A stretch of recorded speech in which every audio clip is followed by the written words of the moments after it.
Mangalagiri voters ఎవరికి పట్టం కట్టబోతున్నారు, ఎవరికి ఓట్ చేయబోతున్నారు ఒకసారి చూద్దాం. నమస్కారం అండి, మీ పేరు? నా పేరు సాంబశివరావు. సాంబశివరావు గారు, ఏం చేస్తున్నారు మీరు? నేను వ్యవసాయం అండి. ఇక్కడ ఎవరు గెలుస్తారు అనేది ఉత్కంఠ ఉంది ప్రజలకి. మీ ఒపీనియన్ ఏంటి? ప్రజలకు కూడా నా లోకేష్ గారు వస్తారని ఉంది. నా ఒపీనియన్ కూడా లోకేష్ గారు వస్తారని ఉంది. లోకేష్ గారు వస్తే మంచి జరుగుతుంది అనుకుంటున్నారా? గవర్నమెంట్ మారాలనుకుంటున్నారా? ఏమనుకుంటున్నారు? లోకేష్ గారు వస్తే మంచి జరిగిద్ది అనుకుంటున్నారు. కూటమి ఎన్డీఏ కూటమి వస్తే ఇంకా బాగా జరిగిద్ది అనుకుంటున్నారు. గత 5 సంవత్సరాలుగా ప్రజలు ఎంతో కొంత సంక్షేమం అందుతూ ఉందని వాళ్ళు చెప్తున్నారు. బట్ రియాలిటీలో గ్రౌండ్ రియాలిటీలో అది లేదంటారా?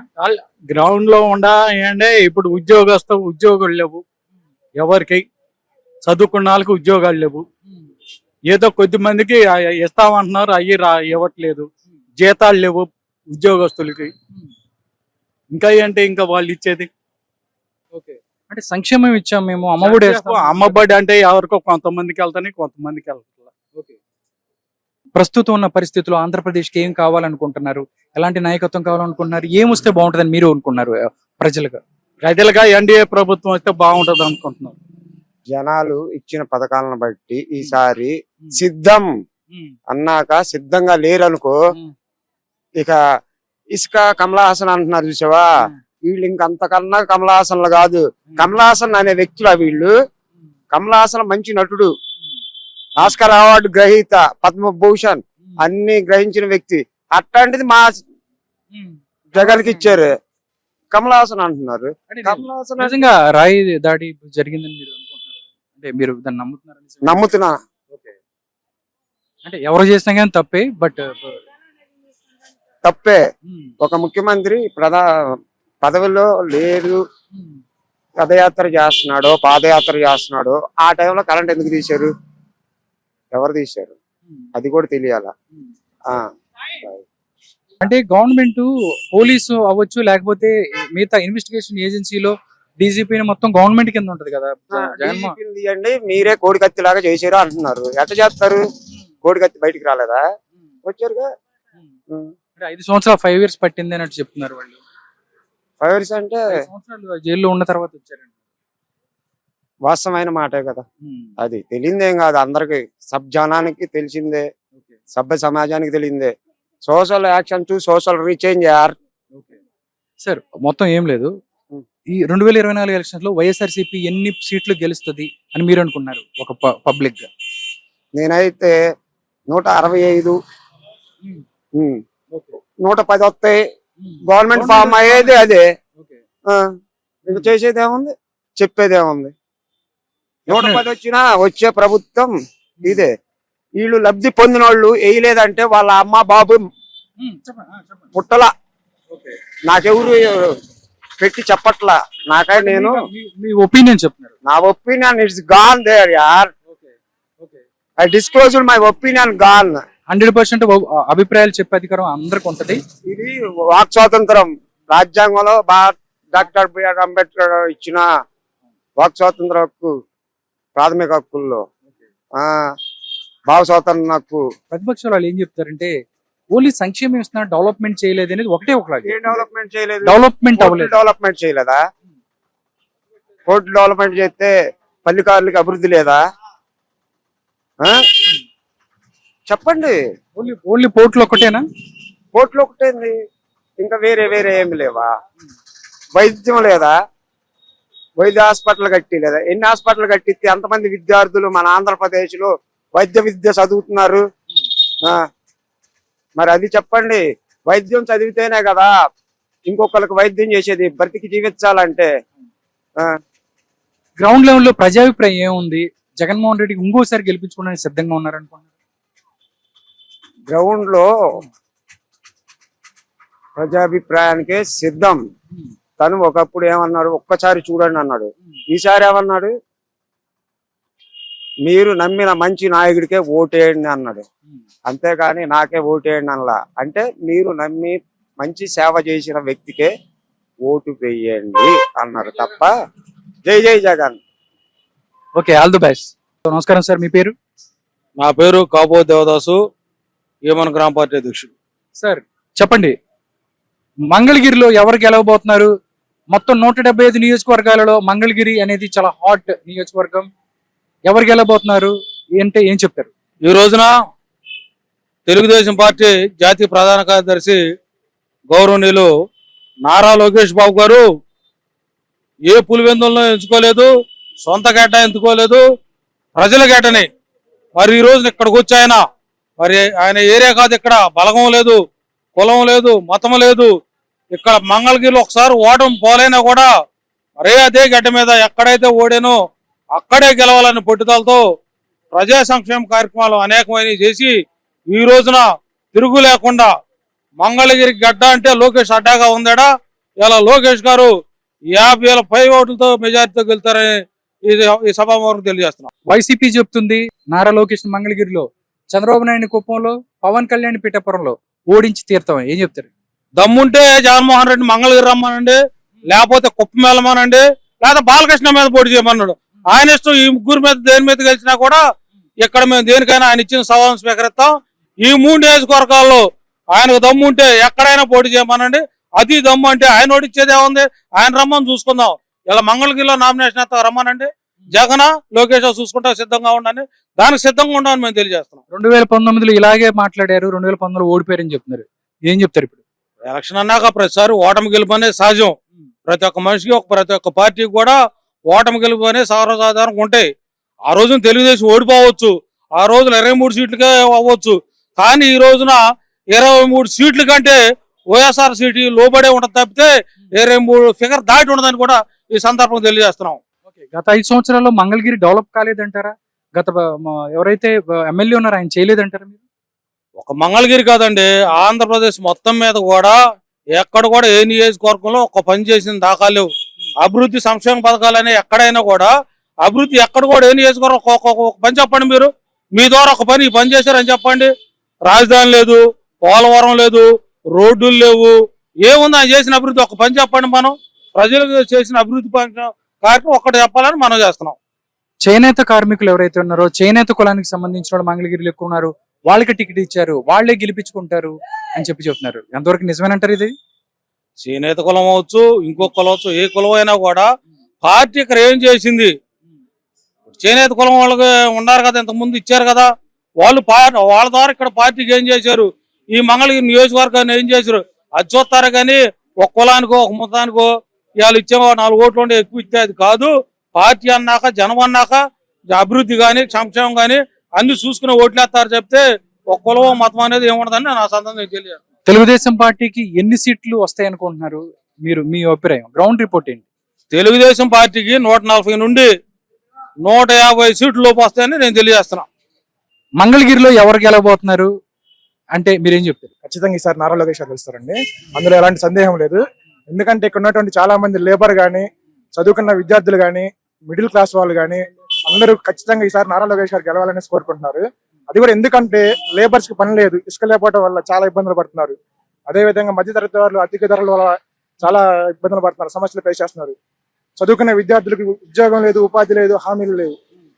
డిఎస్సి మెగా డిఎస్సి అన్నాడు, అబద్ధం చెప్పేశాడు, జనాలని నెట్టేట ముంచేశాడు. అందువల్ల ఖచ్చితంగా ప్రజలందరూ ఈ రోజు లోకేష్ గారికి పట్టం కట్టడానికి సిద్ధంగా ఉన్నారు. బయటకు వెళ్ళి రోడ్డు మీద చూసిన ప్రతి ఒక్కరు కూడా లోకేష్ గారు గెలవాలనేసి ఒక నినాదంతో ముందుకెళ్తున్నారు. ఖచ్చితంగా ఈసారి లోకేష్ గారి గెలుపుని జగన్మోహన్ రెడ్డి గారు కదా వాళ్ళ నాన్నగారి దిగి వచ్చినా కూడా అడ్డుకోలేరు అనేసి సభాముఖంగా మేము తెలియజేస్తున్నాం. వాళ్ళు ఏం చెప్తున్నారంటే మీ సంక్షేమం చాలా చేశాము, ప్రజల్లో సంక్షేమం నిల్చుంది, వాళ్ళే మాకు గెలిపిస్తారన్నారు. నిజం కాదంటారా? సంక్షేమం ఒకటే ఉంటే సరిపోదండి. గత ప్రభుత్వాలు చాలా విధంగా పోయినసారి తెలుగుదేశం పార్టీ కూడా చాలా సంక్షేమం చేసింది. మరి ఈ రోజు జగన్మోహన్ రెడ్డి సంక్షేమం గురించే మాట్లాడుతున్నారు తప్ప అభివృద్ధి అనేది లేదు. మరి ఆ రోజు చంద్రబాబు నాయుడు గారు 2 లక్షల కోట్లు అప్పు చేసినందుకే రాష్ట్రం చాలా అధోగతి పాలు చేశారు అనేసి మాట్లాడిన ఈ జగన్మోహన్ రెడ్డి ఈ రోజు 10 లక్షల కోట్లు అప్పు చేశాడు. మరి దీని గురించి ఆయన ఒకసారి పునరాలోచించుకోవాల్సింది ఖచ్చితంగా చెప్తున్నాం. ఎందుకంటే ఇన్ని లక్షల కోట్లు అప్పు చేస్తే మరి రేపు ప్రభుత్వాన్ని ఏ విధంగా నడపగలరు, వచ్చే ప్రభుత్వాన్ని సరే అది ఆలోచించే విధంగా ఈ రోజు ప్రజలు ముందుకెళ్తున్నారు. ఖచ్చితంగా జగన్మోహన్ రెడ్డి కూడా ఖచ్చితంగా ఓడిస్తారు. ఆయన పులివెందుల్లో కూడా ఖచ్చితంగా తెలుగుదేశం పార్టీ గెలుస్తుందని ఖచ్చితంగా మేము నమ్ముతున్నాము. ఆయన ఓడిపోవడం తథ్యం, ఆయన ఇంటికి పంపించడం తథ్యం, జైలుకి పంపించడం తథ్యం ప్రజలు. అదే విధంగా విద్యార్థులు కూడా ఖచ్చితంగా అదే ఆలోచిస్తున్నారు. డిఎస్ఏలో మోసం చేసినంత విధంగా విద్యార్థులను చాలా మోసం చేశారండి జగన్మోహన్ రెడ్డి. ఈ రోజు జాబ్ క్యాలెండర్ అనేది every year job calendar release చేస్తున్నాడు, రిలీజ్ చేయలేదు. మరి అదే విధంగా ఇసుక పరంగా లేబర్ ని ఉపాధి లేకుండా అసలు వాళ్ళు అన్నం కోసం కూడా ఇబ్బంది పడే రోజులు సృష్టించాయండి. మరి ఈ రోజు లాగా లోకేష్ గారు ఓడిపోయినా కూడా మా మంగళగిరి నియోజకవర్గంలో 21 సంక్షేమ పదాలు ఇచ్చి పేదలకి, బడుగు బలహీన వర్గాలకి ఆశాజ్యోతిగా నిలబడ్డాడండి. అది కూడా టిఫిన్ బండ్లో వాళ్ళకి ఇడ్లీ బళ్ళు కానీ, తోపుడు బళ్ళు కానీ, రిక్షా బళ్ళు కానీ, లేడీస్ కి ఉపాధిగా మిషన్లు కుట్టించిన శిక్షణ, బ్యూటీ పార్లర్ శిక్షణ, మరి అదే విధంగా చేనేత కార్మికులకి ఉపాధి కల్పించే విధంగా వాళ్ళకి మగ్గం వర్క్లు చేపట్టడం కానీ, మగ్గం విద్యలో ఉపాధి చేపట్టడం కానీ, చాలా విధంగా ఎన్నో రంగాలుగా లోకేష్ గారు మనకి ఇక్కడ కృషి చేశారు, పనిచేశారు. పోయినసారి 21 రోజులు మాత్రమే ముందుగా ఇక్కడ వచ్చే ఎలక్షన్ లో నామినేషన్ వేశారు. సో ఈసారి 5 సంవత్సరాల నుంచి ఇక్కడే ఉన్నారు, ఓడిపోయినా కూడా. ఈసారి లోకేష్ గారు ఏంటంటే ప్రజలకు అర్థమైంది, ఖచ్చితంగా ప్రజలు కూడా లోకేష్ గారిని బ్రహ్మరథంగా గెలిపించడానికి సిద్ధంగా ఉన్నారనేసి సభమోహన్ జగన్మోహన్ రెడ్డి గారిని ఇచ్చేస్తున్నాం. Thank you. పేరండి? నా పేరు ఎన్ఎం బాలాజీ. ఓకే, ఏం చేస్తుంటారండి బాలాజీ గారు మీరు? నేను ఆటో తోలుకుంటానండి. ఐటీఐ చదివి ఖాళీగా ఉన్నాను. ఐటీఐ చదివి ఖాళీగా ఉన్నారు. ఓకే, మీకు ఆటో రత్న ఇది వేస్తారు కదా, పడింది అది? పర్లేదండి. అదేంటండి, అందరికి చాలా సంక్షేమ పథకాలు ఇస్తున్నారని చెప్పి ముఖ్యమంత్రి గారు చెప్తున్నారు. నాకు లైసెన్స్ లేదు, చాలా మందికి పర్లేదు. లైసెన్స్ ఉన్న వాళ్ళకి కూడా పర్వాలేదు. అదేనా మా తాతగారికి ఎల్ఎల్ఆర్ కూడా లైసెన్స్ ఉంది, అన్ని ఉన్నాయి, అయినా పర్లేదు. అదేమంటే పింఛన్ వస్తున్నాయి అంటున్నారు. పింఛన్కి ఆటోలకు 10 ఏళ్ళకి ఏం సంబంధం అండి? ఓకే, 2024 ఎలక్షన్స్ లో మంగళగిరిలో ఎవరు గెలబోతున్నారంటే ఏం చెప్తారు? ప్రజల అభిప్రాయం ఎలా ఉంది, మీరేమనుకుంటున్నారు? మరి నారా లోకేష్ గారు 2019లో ఓటమి చెందినా ఈ నియోజకవర్గానికి 29 సంక్షేమ కార్యక్రమాలు చేసిన మొదటి వ్యక్తి నారా లోకేష్ గారు. మంగళగిరి నియోజకవర్గంలో ఈ 175 నియోజకవర్గాల్లో అభివృద్ధి చేసిన ఏకైక వ్యక్తి అంటే నారా లోకేష్ గారు. 29 సంస్కృతి కార్యక్రమాలు చేసిన ఏకైక వ్యక్తి నారా లోకేష్ గారు. అంటే ప్రజలందరూ, మంగళగిరి ప్రజలు నారా లోకేష్ ఓటు వేయడానికి రెడీగా ఉన్నారంటారా? చాలా 2 సంవత్సరాల క్రితమే రెడీగా ఉన్నారు ఆల్రెడీ. లోకేష్ గారు గెలిపించుకోవాలి, మా అభివృద్ధి జెండాలు మా నియోజకవర్గం అని చాలా మంది ఎదుర్కొన్నారు. మంగళగిరితో సహా 175కి 175 గెలుస్తా ఉంటున్నారు. ఎవరు? వైఎస్ఆర్ కాంగ్రెస్ పార్టీ. 175 కాదు, 25 వస్తాకి జగన్మోహన్ రెడ్డి సిద్ధంగా ఉండమని చెప్తున్నా. 175 అంటున్నారు కదండి, నిన్న కూడా అంటున్నారు. 170 అంటాడన్నా, ఓడిపోయేవాడు. నేను కూడా అంటా 175 గెలుతా అని. 25 సీట్లు కూడా జగన్కి రావని మేము ఛాలెంజ్ చేస్తాం. దమ్ముంటే జగన్మోహన్ రెడ్డి గారికి మంగళగిరిలో నారా లోకేష్ గారు మేము పోటీ చేయమని ఈ సభతో మేము సిద్ధం చేస్తున్నాం. నేను పోటీ చేయనక్కర్లేదు, మా క్యాండిడేట్ తో ఓటిస్తాం నారా లోకేష్ అని చెప్పి. ఏంది బీసీలని ఏమి చేయకుండా బీసీలని సంగనాపుతాకి ఈ పనులు చేస్తున్నారు జగన్మోహన్ రెడ్డి. అదే పులివెందుల్లో ఎంపీకి ఇవ్వచ్చుగా బీసీలకి, మంగళగిరిలో ఎత్తాం దానికి. నారా లోకేష్ గారు 2024లో 50 ఏళ్ళు మెజార్టీ గెలుతాకి సిద్ధంగా ఉన్నారు. ఎలక్షన్స్ ఎక్కువ సీట్లు వస్తాయి అంటున్నారు, నమ్మట్లేదా ప్రజలు? నమ్మే పరిస్థితి లేదు. ఎవరైనా ప్రజలు ఈ 5 సంవత్సరాల నుండి కేసులు అని అభివృద్ధి ఆడుంది. ఒక రోడ్డు వేసాడా? ఒక ఐటీ కంపెనీ కట్టాడా? ఏం కట్టాడు జగన్మోహన్ రెడ్డి? ఏం చేశాడు? మీరు మీడియా వాళ్ళు మీరు చెప్పండి. ఏం చేయలే. సంక్షేమం చేసాం, పేద ప్రజలను ఆదుకున్నాను అంటున్నాడు. ఏం చేశాడు నా సంక్షేమం? అమ్మఒడే లేదా? వృద్ధాప్య పెన్షన్ లేదా? అమ్మఒడి 15 ఏళ్ళు అని చెప్పాడు. 12 ఏళ్ళు, 13 ఏళ్ళు, 14 ఏళ్ళు. 2 పెట్టెలు ఉంటే 2 పెట్టెలకి ఇవ్వాలిగా అమ్మఒడి. 3 ఉంటే 3కి ఇవ్వాలిగా. ఒకరికి ఇస్తే ఇంటో. అది మీరు చెప్పండి. మా నారా లోకేష్ గారు ఓడిపోయింది కానీ 2019 నుండి ఈ నియోజకవర్గానికి 29 సంక్షేమ అభివృద్ధి చేసిన ఏకైక వ్యక్తి నారా లోకేష్ గారు. ఈ నియోజకవర్గం ప్రజలందరికీ తెలుసు నారా లోకేష్ గారు ఎలాంటి సాంస్కృతిక కార్యక్రమాలు చేశారో, ఎలాంటి పేద ప్రజలకి ఎలా అండగున్నారో. తోపుడు బళ్ళు ఇచ్చారో, మళ్ళీ వృక్షా బళ్ళు ఇచ్చారు, మళ్ళీ హెల్త్ హాస్పిటల్ సంజూరి ఆరోగ్యం అని పెట్టారు. క్రీడాకారులకి క్రికెట్, మళ్ళీ వాలీబాల్ పెట్టిన ఏకైక వ్యక్తి నారా లోకేష్ గారు ఈ నియోజకవర్గంలో. వాలంటీర్లకి లక్షల్లో జాబులు ఇచ్చాం, వాళ్ళందరిని ఆదుకున్నాను. ఏనన్నా 5 ఏళ్ళు ఎందుకు ఏం మూలకు వస్తాయి అన్న? నెల ఇంట్లో సరుకులు సరిపోతాయా? చెప్పమాను. ఆ పార్టీ నాయకుల్ని జగన్మోహన్ రెడ్డి గారిని చెప్పమాను. 5,000 రూపాయలు దేనికి వస్తాయి నువ్వు చెప్పు? సరిగ్గా బట్టలు కొనుక్కుంటే వెళ్తే 4,000 రూపాయలు సరిపోవు 4 రోజులకి. ఏంది ఈ ప్రభుత్వం? ఏమనంటే ఆ పార్టీ నాయకులు కేసులు పెట్టడం, ఇరికిస్తాం. ఏం ప్రభుత్వం ఇది? ప్రజలకి ఏదో సేవ చేసి 4 ఓట్లు అడిగే విధానంలో ఉండాలి.